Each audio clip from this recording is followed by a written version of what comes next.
ಹಳ್ಳಿಯ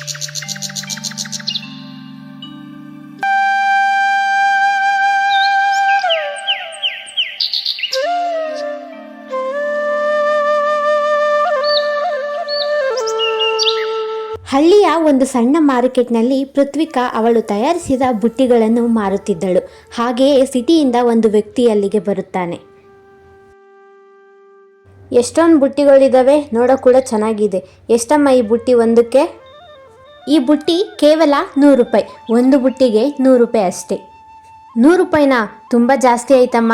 60 ರೂಪಾಯಿ ಮಾಡ್ಕೊಂಡು ಕೊಡಮ್ಮ. 60 ರೂಪಾಯಿ ತುಂಬ ಕಮ್ಮಿ ಆಯಿತು. ನೀವು 80 ರೂಪಾಯಿ ಕೊಟ್ಬಿಟ್ಟು ತಗೊಳ್ಳಿ. ನಾನು ಸಿಟಿಯಿಂದ ಬಂದಿದ್ದೀನಿ. ನೀನು ಕಮ್ಮಿ ಮಾಡಿದ್ರೆ ನಾನು 20 ಬುಟ್ಟಿಗಳನ್ನ ತಗೊತೀನಿ. ಕಮ್ಮಿ ಮಾಡು. ಸರಿ, ನೀವು ಜಾಸ್ತಿ ತಗೊತೀರಾ ಅಂದರೆ 70 ರೂಪಾಯಿ. ನೀವು 20 ಬುಟ್ಟಿನ ತಗೊಳ್ಳಿ. ಸರಿ ಅಮ್ಮ, 70 ರೂಪಾಯಿಗೆ ಒಂದು ಬುಟ್ಟಿ ಅಂದರೆ ನನಗೆ 20 ಬುಟ್ಟಿ ಬೇಕು. 20 ಬುಟ್ಟಿನ ಕೊಡು. ಸರಿ, ಹಾಗಾದರೆ ನೀವು 1400 ರೂಪಾಯಿ ಕೊಡಿ, ನಾನು ಬುಟ್ಟಿ ಕೊಡ್ತೀನಿ.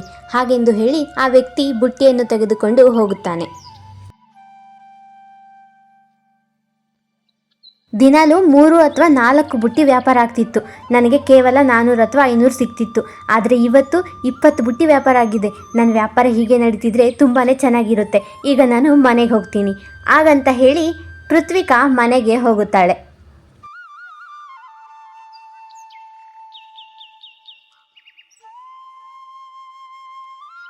ಅರೆ, ಇವಾಗ ಯೋಚನೆ ಬಂತು.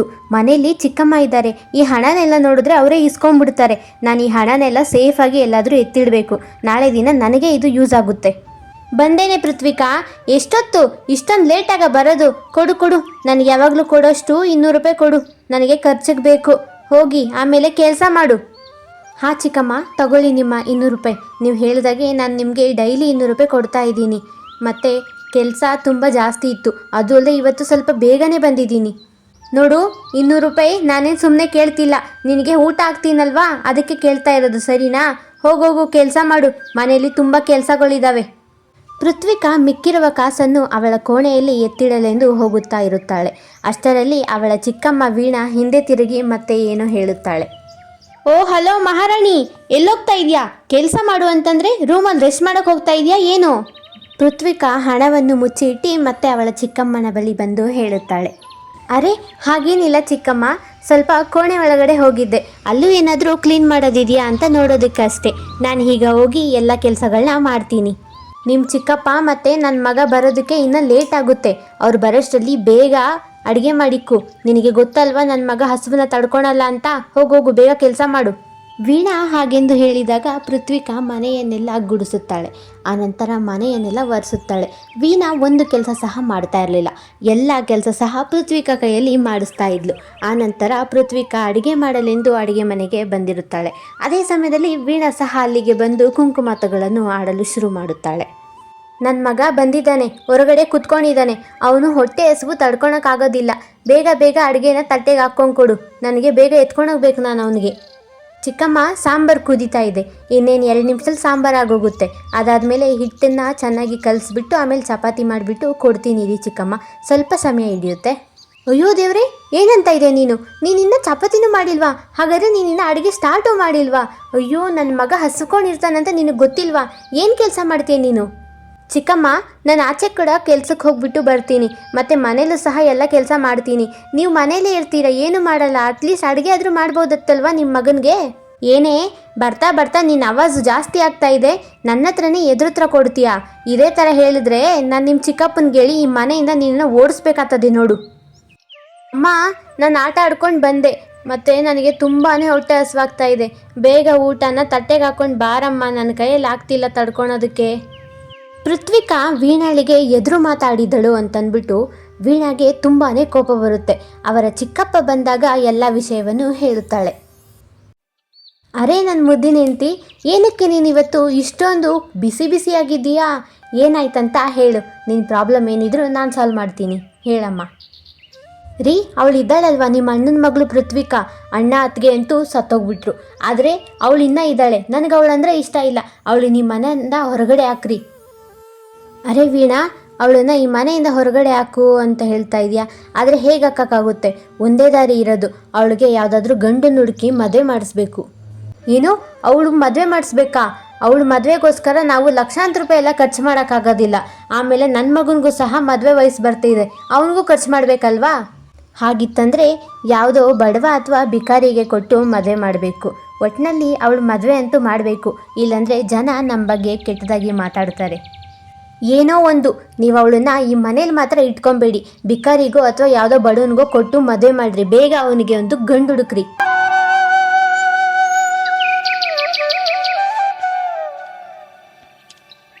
ಅರೆ, ಇನ್ನು ಚಿಕ್ಕಮ್ಮ ಮಲಗಿದ್ದಾರೆ. ಇವತ್ತು ಬೇಗನೆ ವ್ಯಾಪಾರ ಮಾಡೋಕ್ಕೆ ಹೋಗಬೇಕು. ನಾನು ಮನೆ ಎಲ್ಲ ಕೆಲಸ ಮಾಡಿಬಿಟ್ಟು ಆನಂತರ ಹೋಗ್ತೀನಿ.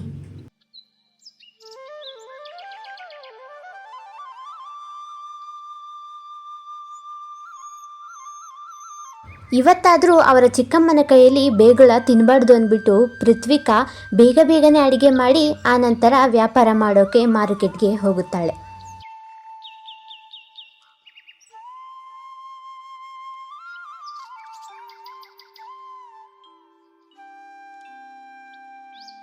ಇವತ್ತು ಸಹ ಬುಟ್ಟಿಗಳನ್ನು ವ್ಯಾಪಾರ ಮಾಡುತ್ತಾ ಮಾರ್ಕೆಟ್ನಲ್ಲಿ ಕುಳಿತಿರುತ್ತಾಳೆ.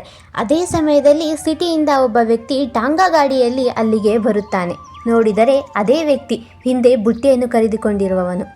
ಅರೆ ಅಪ್ಪಾಜಿ, ನೀವು ಇವತ್ತು ಸಹ ಬಂದಿದ್ದೀರಾ? ಹಾಗಾದರೆ ಚೆನ್ನಾಗಿ ವ್ಯಾಪಾರ ಆಯಿತು ಅಂತ ಹೇಳಿ. ಹೌದಮ್ಮ ಮಗಳೇ, ನೀನು ಕೊಟ್ಟಿದ್ದ ಬುಟ್ಟಿ ಎಲ್ಲ ಮರನೇ ದಿನವೇ ಖಾಲಿಯಾಗೋಯ್ತು. ಆದರೆ ನನಗೆ ಬರೋದಕ್ಕೆ ಸಮಯ ಸಿಕ್ಕಿಲ್ಲ, ಅದಕ್ಕೆ ಇವತ್ತು ಬಂದೆ. ಹೌದಾ, ನಿಮ್ಮ ವ್ಯಾಪಾರ ಹೀಗೆ ಚೆನ್ನಾಗಾಗಲಿ. ಇವತ್ತು ಎಷ್ಟು ಬುಟ್ಟಿ ಬೇಕು? ನಾನು ಸಿಟಿಯಿಂದ ಇಲ್ಲಿಗೆ ಬರೋದಕ್ಕೆ ತುಂಬಾ ಕಷ್ಟ ಆಗುತ್ತೆ. ನೀನು ನನ್ನ ಜೊತೆ ಸಿಟಿಗೆ ಬಂದು ವ್ಯಾಪಾರ ಮಾಡು. ಸಿಟಿಗೆ ಬಂದು ವ್ಯಾಪಾರ ಮಾಡಬೇಕಾ? ನಿಮ್ಮ ಅಡ್ರೆಸ್ ಹೇಳಿ ಅಪ್ಪಾಜಿ. ವೇಣುಗೋಪಾಲ ಸ್ವಾಮಿ ದೇವಸ್ಥಾನ ಅಂತ ಇದೆ. ಆ ದೇವಸ್ಥಾನದ ಹಿಂದೆಯೇ ನನ್ನ ಅಂಗಡಿ ಇದೆ. ನೀನು ಯಾರನ್ನು ಬೇಕಾದರೂ ಕೇಳ್ಬೋದು. ಅಪ್ಪಾಜಿ, ಸಿಟಿ ಅಂತೂ ತುಂಬಾ ದೂರ, ನಾನು ಅಲ್ಲಿಗೆ ಬರೋದಕ್ಕಾಗಲ್ಲ. ಸರಿ ಮಗಳೇ, ಅಡ್ರೆಸ್ ಹೇಳಿದ್ದೀನಿ, ನಿನಗೆ ಬರೋಕ್ಕೆ ಇಷ್ಟ ಇತ್ತಂದರೆ ಬಾ. ಹಾಗೆಂದು ಹೇಳಿ ಆ ವ್ಯಕ್ತಿ ಮತ್ತೆ ಟಾಂಗಾ ಗಾಡಿಯಲ್ಲಿ ಅವನ ಸಿಟಿಗೆ ಹೊರಟು ಹೋಗುತ್ತಾನೆ. ಎಲ್ಲ ಬುಟ್ಟಿಗಳನ್ನು ಮಾರಿ ಪೃಥ್ವಿಕಾ ಅವಳ ಮನೆಗೆ ಖುಷಿಯಿಂದ ಹೋಗುತ್ತಿರುತ್ತಾಳೆ. ಆದರೆ ಮನೆಯೊಳಗೆ ಘೋರ ಅನಾಹುತ ಕಾದಿರುತ್ತೆ ಅಂತ ಅವಳಿಗೆ ತಿಳಿಯುವುದಿಲ್ಲ. ನೋಡು ಪೃಥ್ವಿಕಾ, ನಿನಗಂತೂ ವಯಸ್ಸಾಗಿದೆ.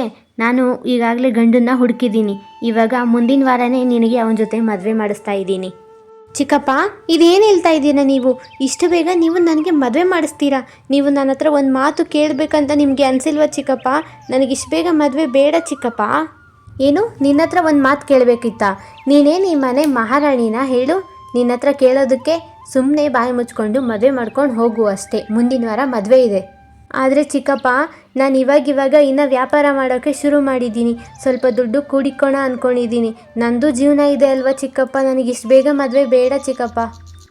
ನಿಮ್ಮ ಚಿಕ್ಕಪ್ಪ ಹೇಳೋದು ನಿನಗೆ ಅರ್ಥ ಆಗೋದಿಲ್ವಾ?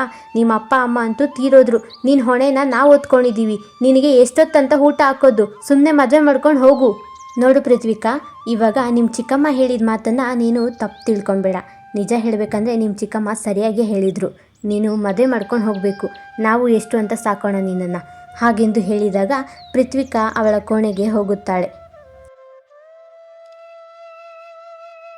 ಪೃಥ್ವಿಕಾ ಜೋರಾಗಿ ಬಿಕ್ಕಿಸಿ ಅಳಲು ಶುರು ಮಾಡುತ್ತಾಳೆ.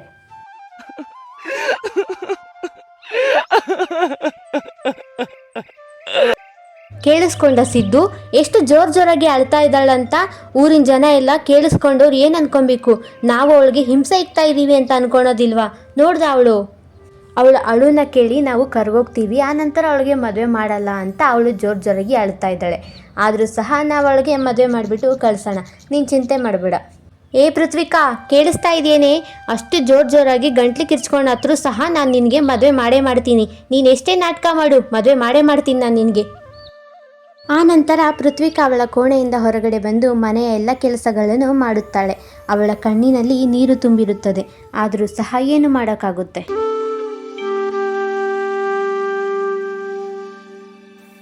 ಮರುದಿನ ಬೆಳಗ್ಗೆ ಬೇಗನೆ ಎದ್ದು ಪೃಥ್ವಿಕಾ ಮಾರ್ಕೆಟ್ಗೆ ಹೋಗಬೇಕೆಂದು ಎಲ್ಲ ಬುಟ್ಟಿಗಳನ್ನು ತಯಾರು ಮಾಡುತ್ತಾ ಇರುತ್ತಾಳೆ. ಅಷ್ಟರಲ್ಲಿ ರವಿ ಅಲ್ಲಿಗೆ ಬರುತ್ತಾನೆ. ಅಕ್ಕ, ನನಗೆ 500 ರೂಪಾಯಿ ಕೊಡು.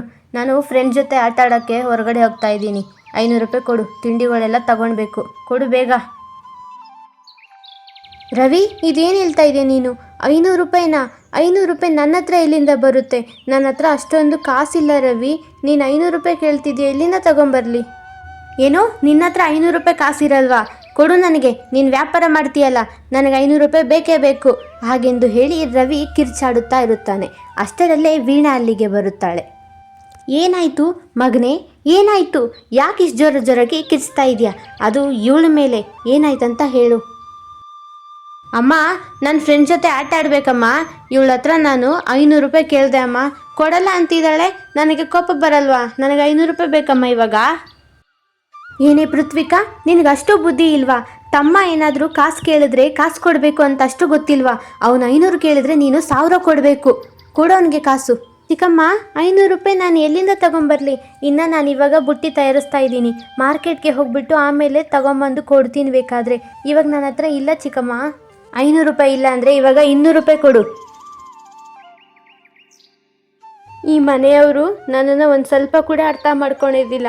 ಹಗಲು ರಾತ್ರಿ ಅಂದೆ ನಾನು ಕಷ್ಟಪಟ್ಟು ದುಡಿತೀನಿ, ನನ್ನ ದುಡ್ಡೇ ತಗೊತಾರೆ, ಆಮೇಲೆ ನನ್ನನ್ನೇ ಕೆಲಸದವ್ಳ ಥರ ನೋಡ್ಕೊತಾರೆ. ನಾನು ಇಲ್ಲಿದ್ದರೆ ಚೆನ್ನಾಗಿರಲ್ಲ, ನಾನು ಸಿಟಿಗೆ ಹೋಗ್ತೀನಿ.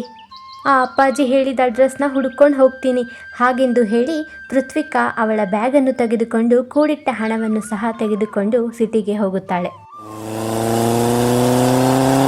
ಆಂಟಿ, ಇಲ್ಲಿ ರಾಮ್ ಪ್ರಸಾದ್ ಅಂತ ಒಬ್ಬ ವ್ಯಕ್ತಿ ಇರ್ತಾರೆ ನೋಡಿ, ಸ್ವಲ್ಪ ವಯಸ್ಸಾಗಿರುತ್ತೆ. ಅವರು ಒಂದು ಬುಟ್ಟಿ ಅಂಗಡಿನ ಇಟ್ಕೊಂಡಿದ್ದಾರಂತೆ. ಎಲ್ಲಿ ಬರುತ್ತೆ ಆಂಟಿ ಅಡ್ರೆಸ್ಸು ಹೇಳ್ತೀರಾ? ಹೋ, ರಾಮ್ ಪ್ರಸಾದ್ ಅಂದರೆ ಗೊತ್ತಿಲ್ಲ, ಆದರೆ ಬುಟ್ಟಿ ಅಂಗಡಿ ಇಟ್ಕೊಂಡಿರೋರ್ದು ಗೊತ್ತು. ಇಲ್ಲೇ ರೋಡ್ ಹಿಂದ್ಗಡೆ ಒಂದು ವೇಣುಗೋಪಾಲ ಸ್ವಾಮಿ ದೇವಸ್ಥಾನ ಇದೆ, ಅದ್ರ ಹಿಂದೆನೇ ಒಂದು ಅಂಗಡಿ ಇಕ್ಕಿರ್ತಾರೆ. ಅಡ್ರೆಸ್ಸನ್ನು ಕರೆಕ್ಟಾಗಿ ತಿಳ್ಕೊಂಡು ಪೃಥ್ವಿಕಾ ಅಲ್ಲಿಗೆ ಹೋಗುತ್ತಾಳೆ. ರಾಮ್ ಪ್ರಸಾದ್ ಬುಟ್ಟಿಗಳ ವ್ಯಾಪಾರ ಮಾಡುತ್ತಾ ಇರುತ್ತಾನೆ. ಪೃಥ್ವಿಕಾ ಅಲ್ಲಿಗೆ ಬರುತ್ತಾಳೆ. ಅರೆ ವಾ ಮಗಳೇ, ಸಿಟಿಗೆ ಬರಲ್ಲ ಅಂತಿದ್ದೆ, ಆದರೂ ಸಹ ಬಂದ್ಬಿಟ್ಟಿದ್ಯಾ? ಸರಿ, ನೀನು ನೋಡಿ ಬಹಳನೇ ಖುಷಿ ಆಯಿತು ನನಗೆ. ಹಾಂ ಅಪ್ಪಾಜಿ, ನೀವು ಹೇಳಿದ ಅಡ್ರೆಸ್ನ ಹುಡ್ಕೊಂಡು ಬಂದೆ, ಆದರೂ ಸಹ ನನಗೆ ಭಯ ಆಗಿತ್ತು. ಆದರೂ ನಿಮ್ಮನ್ನು ನಂಬ್ಕೊಂಡು ನಾನು ಇಲ್ಲಿಗೆ ಬಂದಿದ್ದೀನಿ ಅಪ್ಪಾಜಿ, ನನಗೆ ಕೆಲಸ ಕೊಡಿ. ಸರಿ ಮಗಳೇ, ಇಲ್ಲಿ ಕುತ್ಕೊಂಡು ನಿನ್ನ ಬುಟ್ಟಿಗಳನ್ನು ತಯಾರು ಮಾಡ್ಕೊ, ಮತ್ತು ಇಲ್ಲೇ ಮಾರು, ಸರಿನಾ? ಇದು ನಂದೇ ಅಂಗಡಿ. ರಾಮ್ ಪ್ರಸಾದ್ ಹಾಗೆಂದು ಹೇಳಿದಾಗ ಪೃಥ್ವಿಕಾ ಅಲ್ಲಿ ಕುಳಿತುಕೊಂಡು ಬುಟ್ಟಿಗಳನ್ನು ಮಾರುತ್ತಾ ಇದ್ದಳು.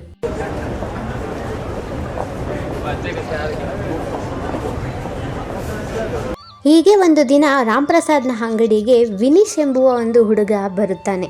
ಅವನು ಬುಟ್ಟಿಗಳನ್ನು ಕೊಂಡು ಒಯ್ಯಲು ರೆಗ್ಯುಲರ್ ಕಸ್ಟಮರ್ ಆಗಿದ್ದ. ಅಂಕಲ್, ನನಗೊಂದು ಬುಟ್ಟಿನ ಕೊಡಿ. ಅರೆ ಮಗನೇ ವಿನೀಶ್, ಅಲ್ಲಿ ನೋಡು, ಆ ಹುಡುಗಿ ಕೂತಿದ್ದಾಳಲ್ವಾ, ಆ ಹುಡುಗಿ ಬುಟ್ಟಿಗಳನ್ನ ಮಾರ್ತಾಳೆ. ಎಲ್ಲ ಬುಟ್ಟಿ ಅವಳ ಹತ್ರ ಸಿಗುತ್ತೆ. ಹೋಗಪ್ಪ, ಅಲ್ಲೋಗ್ಬಿಟ್ಟು ಇಸ್ಕೋ ಬುಟ್ಟಿಗಳನ್ನ. ವಿನೀಶ್ಗೆ ಪೃಥ್ವಿಕಾನ ನೋಡಿದ ತಕ್ಷಣವೇ ಇಷ್ಟವಾಗುತ್ತದೆ. ನೋಡಿ, ಬುಟ್ಟಿಗಳು ಕೊಡಿ. ನೀವು ಬುಟ್ಟಿ ಸಹ ನಿಮ್ಮ ಹಾಗೆ ಸುಂದರವಾಗಿದೆ, ಆದರೆ ಯಾವ ಬುಟ್ಟಿ ಹರಿದೋಗಲ್ಲ ಅಂತ ಬುಟ್ಟಿ ಕೊಡಿ. ಹರಿದೋಗಲ್ಲ ಅಲ್ಲ, ಅದು ಮುರಿದೋಗಲ್ಲ ಅಂತ ಹೇಳ್ತಾರೆ. ಈ ಬುಟ್ಟಿ ಯಾವುದೂ ಮುರಿದೋಗಲ್ಲ. ಆ ಥರ ಏನಾದರೂ ಮುರಿದೋಯ್ತಂದರೆ ನೀವು ಬೇರೆ ಬುಟ್ಟಿನ ತಗೊಳ್ಳಿ, ಸರಿನಾ? ಇವಾಗ ಈ ಬುಟ್ಟಿನ ತಗೊಳ್ಳಿ. ಸರಿ, ನಿಮಗೆ ಇಷ್ಟ ಬಂದಿರೋ ಬುಟ್ಟಿನ ಕೊಡಿ, ನಾನು ತಗೊಂಡು ಹೋಗ್ತೀನಿ. ವಿನೀಶ್ ಬುಟ್ಟಿಗಳನ್ನು ತೆಗೆದುಕೊಂಡು ಅಲ್ಲಿಂದ ಅವನ ಮನೆಗೆ ಹಿಂತಿರುಗುತ್ತಾನೆ. ಶೀಘ್ರವೇ ಕತ್ತಲಾಗುತ್ತದೆ. ಪೃಥ್ವಿಕಾ, ತುಂಬಾ ಕತ್ತಲಾಗಿದೆ. ಹೌದು, ನಿಮ್ಮ ಮನೆ ಎಲ್ಲಿದೆ? ನೀನು ಇಲ್ಲೇ ಎಲ್ಲಾದರೂ ಮನೆ ಮಾಡ್ಕೊಂಡಿದ್ಯಾ, ಅಥವಾ ಯಾರ್ದಾದ್ರೂ ಸಂಬಂಧಿಕರಿದ್ದಾರಾ ಇಲ್ಲೇ? ಇಲ್ಲ ಅಪ್ಪಾಜಿ, ನಾನು ಇಲ್ಲೆಲ್ಲೂ ಮನೆ ನೋಡಿಲ್ಲ. ನಮ್ಮ ಚಿಕ್ಕಮ್ಮ ಮತ್ತು ನಮ್ಮ ಚಿಕ್ಕಪ್ಪ ಹಾಗೆಂದು ಹೇಳಿ ಪೃಥ್ವಿಕಾ ನಡೆದ ಎಲ್ಲ ಘಟನೆಯನ್ನು ರಾಮ್ ಪ್ರಸಾದ್ಗೆ ಹೇಳುತ್ತಾಳೆ. ಅಯ್ಯೋ, ಇಷ್ಟೆಲ್ಲ ನಡೀತಾ? ಇಷ್ಟೊಂದು ಕ್ರೂರರ ನಿಮ್ಮ ಚಿಕ್ಕಪ್ಪ? ಇನ್ಮೇಲೆ ನಾನೇ ನಿನಗೆ ತಂದೆಯಾಗಿರ್ತೀನಿ. ನೀನು ಚಿಂತೆ ಮಾಡಬೇಡ, ನೀನು ನನ್ನ ಜೊತೆ ನನ್ನ ಮನೆಗೆ ನಡಿಯಮ್ಮ. ನೋಡ್ಪುಟ್ಟಿ, ಇದೇ ನನ್ನ ಮನೆ. ಇನ್ಮೇಲೆ ನೀನು ನನ್ನ ಮಗಳು. ನನಗೆ ಪರಿವಾರ ಅಂತ ಯಾರೂ ಇಲ್ಲ, ನನಗೆ ಹೆಂಡತಿ ಮಕ್ಕಳು ಯಾರೂ ಇಲ್ಲ. ನೀನು ಇದೇ ಮನೆಯಲ್ಲಿ ಆರಾಮಾಗಿ ಇರು. ಅಪ್ಪಾಜಿ, ನೀವು ನನ್ನನ್ನು ಮಗಳಾಗಿ ಸ್ವೀಕರಿಸಿದ್ದೀರಾ, ಹಾಗಂದಮೇಲೆ ನೀವು ಸಹ ನನಗೆ ತಂದೆ ಥರ. ನನಗೆ ತುಂಬಾ ಉಪಕಾರ ಮಾಡ್ತಾ ಇದ್ದೀರಾ. ತುಂಬ ಧನ್ಯವಾದಗಳು ಅಪ್ಪಾಜಿ. ಈ ಮನೇನ ನಿನ್ನ ಸ್ವಂತ ಮನೆ ಅಂತಲೇ ಅನ್ಕೋ, ಸರಿನಾ? ಈ ಇಡೀ ಮನೆಯೇ ಇವಾಗ ನಿಂದೆ, ಸರಿನಾ? ನೀನು ಇದೇ ಮನೆಯಲ್ಲಿ ಆರಾಮಾಗಿ ಇರ್ಬೋದು, ಯಾರೂ ಇಲ್ಲ ಅಂತ ಅಂದ್ಕೊಳ್ಬೇಡ. ಸರಿ ಅಪ್ಪಾಜಿ, ಇನ್ಮೇಲೆ ನೀವು ನನ್ನ ಅಪ್ಪ ಅಲ್ವಾ? ನಾನು ನಿಮ್ಮನ್ನು ಅಪ್ಪ ಅಂತಲೇ ಕರಿತೀನಿ. ಅಪ್ಪ, ಅಡುಗೆ ಮನೆ ಎಲ್ಲಿದೆ ಹೇಳಿ, ನಾನೋಗಿ ಅಡುಗೆ ಮಾಡ್ಕೊಂಡು ಬರ್ತೀನಿ, ಇಬ್ಬರು ತಿನ್ನೋಣ. ಇಬ್ಬರು ಊಟವನ್ನು ಮಾಡಿ ಆನಂತರ ಮಲಗುತ್ತಾರೆ. ಇಬ್ಬರು ಸ್ವಂತ ಅಪ್ಪ ಮತ್ತು ಮಗಳ ಹಾಗೆ ಜೀವನ ಮಾಡುತ್ತಾರೆ.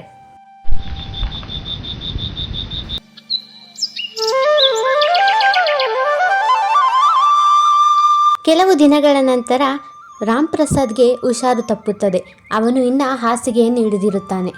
ಅಪ್ಪ, ಎಷ್ಟೊತ್ತು ಮಲ್ಕೊತೀರಾ ಹೇಳಿ? ಆಗಲೇ 12 ಗಂಟೆ ಆಗಿದೆ, ಇನ್ನು ನಾವು ಅಂಗಡಿ ಸಹ ತೆಗ್ದಿಲ್ಲ. ಎದ್ದೇಳಿ ಅಪ್ಪ, ಬೇಗ ಎದ್ದು ಊಟ ಮಾಡಿ, ಅಡುಗೆ ಮಾಡಿದ್ದೀನಿ. ಆ ಮಗಳೇ, ಎದ್ದೇಳಕ್ಕಂತೂ ಆಗ್ತಾ ಇಲ್ಲ ನನ್ನ ಕೈಯಲ್ಲಿ. ಆ ಅಂಗಡಿ ನೋಡೇ ನಾವು ಜೀವನ ಮಾಡ್ತಾ ಇರೋದು. ಆದರೆ ನನಗೆ ಯಾಕೋ ಹುಷಾರಿಲ್ಲ, ತುಂಬಾ ಸುಸ್ತು. ಹೌದಾ ಅಪ್ಪ, ನಿಮ್ಗೆ ಅಷ್ಟೊಂದು ಸುಸ್ತಾಗ್ತಿದೆಯಾ? ಸರಿ, ಮಾತ್ರೆ ಮತ್ತು ಊಟ ತೊಗೊಂಬರ್ತೀನಿ, ತಿನ್ಬಿಟ್ಟು ಆರಾಮಾಗಿ ಮಲ್ಕೊಳ್ಳಿ. ಅಂಗಡಿಗೆ ಹೋಗಿಲ್ಲ ಅಂದರೆ ಏನೂ ಆಗೋದಿಲ್ಲ.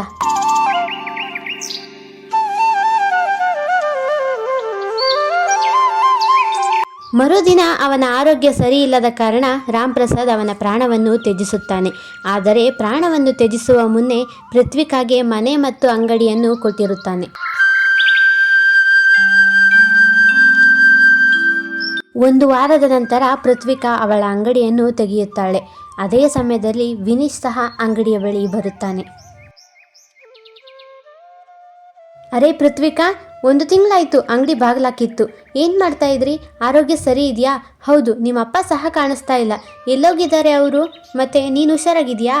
ವಿನೀಶ್ ಹಾಗೆಂದು ಪ್ರಶ್ನಿಸಿದಾಗ ಪೃಥ್ವಿಕಾ ದುಃಖಿಸಿ ಅಳುತ್ತಾ ನಡೆದ ಎಲ್ಲ ಘಟನೆಯನ್ನು ಹೇಳುತ್ತಾಳೆ. ಅಯ್ಯೋ ಹೌದಾ, ಈ ವಿಷಯ ಕೇಳಿ ನನಗೆ ತುಂಬಾ ಬೇಜಾರಾಯಿತು. ಆದರೆ ಚಿಂತೆ ಮಾಡಬೇಡ, ನಿಮ್ಮ ಅಪ್ಪ ಇಲ್ಲ. ಆದರೆ ನಿಮ್ಮ ಅಪ್ಪನ ಸ್ಥಾನನ ನಾನು ತುಂಬಕ್ಕಾಗಲ್ಲ. ಆದರೆ ಜೀವನ ಪೂರ್ತಿ ನಾನು ನಿನ್ನ ಜೊತೆ ಇರ್ತೀನಿ. ಹಾಗೆಂದು ಹೇಳಿ ಪೃಥ್ವಿಕಾ ಮತ್ತು ವಿನೀಶ್ ಇಬ್ಬರು ಪ್ರೀತಿಯಲ್ಲಿ ಮುಳುಗುತ್ತಾರೆ. ಪೃಥ್ವಿಕಾಗೆ ವಿನೀಶ್ ಮತ್ತು ವಿನೀಶ್ಗೆ ಪೃಥ್ವಿಕಾ ಇಬ್ಬರು ಸಹಾಯ ಮಾಡಿಕೊಂಡು ಜೀವನ ಮಾಡುತ್ತಾರೆ. ಹೀಗೆ ಒಂದು ದಿನ ಪೃಥ್ವಿಕಾ ಅವರ ಚಿಕ್ಕಪ್ಪನ ಕಣ್ಣಿಗೆ ಕಾಣಿಸಿಕೊಳ್ಳುತ್ತಾಳೆ. ಅಯ್ಯೋ ದೇವ್ರೆ, ಇವಳಿನ್ನ ಬದುಕಿದಳ, ಅಂಗಡಿ ಬರೆ ಹಾಕ್ಕೊಂಡಿದ್ದಾಳೆ. ನನ್ನ ಹೆಂಡತಿಗೆ ಇದ್ರ ಬಗ್ಗೆ ಹೇಳಬೇಕು.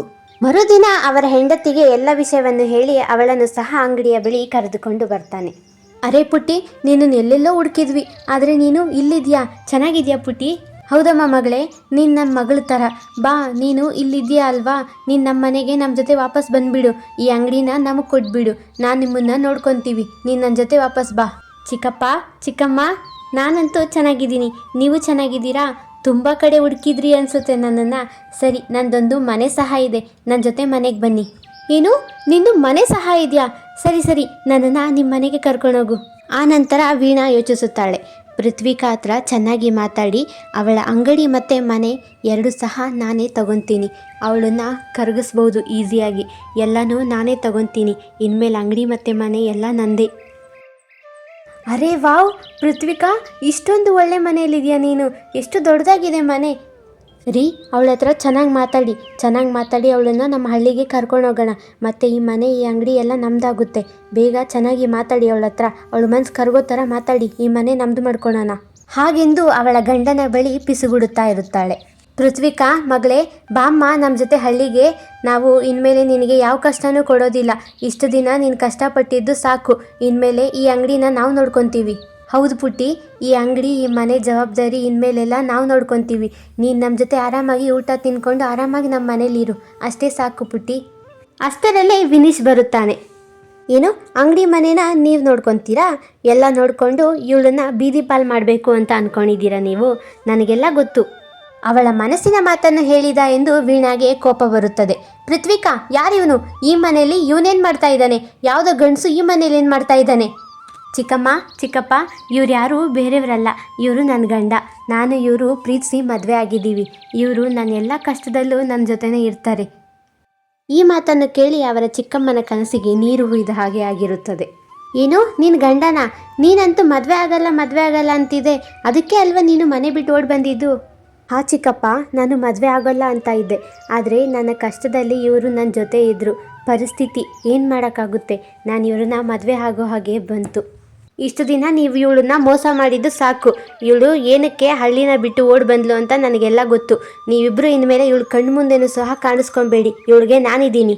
ಈ ಮಾತನ್ನು ಕೇಳಿ ಅವರ ಚಿಕ್ಕಪ್ಪನಿಗೆ ಅರಿವಾಗುತ್ತದೆ. ಒಂದು ಸರಿ ನಂಬಿಕೆ ಅನ್ನೋದು ಹೊರಟೋದ್ರೆ ಮತ್ತೆ ಏನೇ ಮಾಡಿದ್ರೂ ಆ ನಂಬಿಕೆ ವಾಪಸ್ ಬರೋದಿಲ್ಲ ಅಂತ. ಸೊ ಹಾಯ್ ಫ್ರೆಂಡ್ಸ್, ನನ್ನ ಕತೆ ನಿಮಗೆ ಇಷ್ಟ ಆದರೆ ಒಂದು ಲೈಕ್ ಮತ್ತು ಸಬ್ಸ್ಕ್ರೈಬ್ ಮಾಡಿ.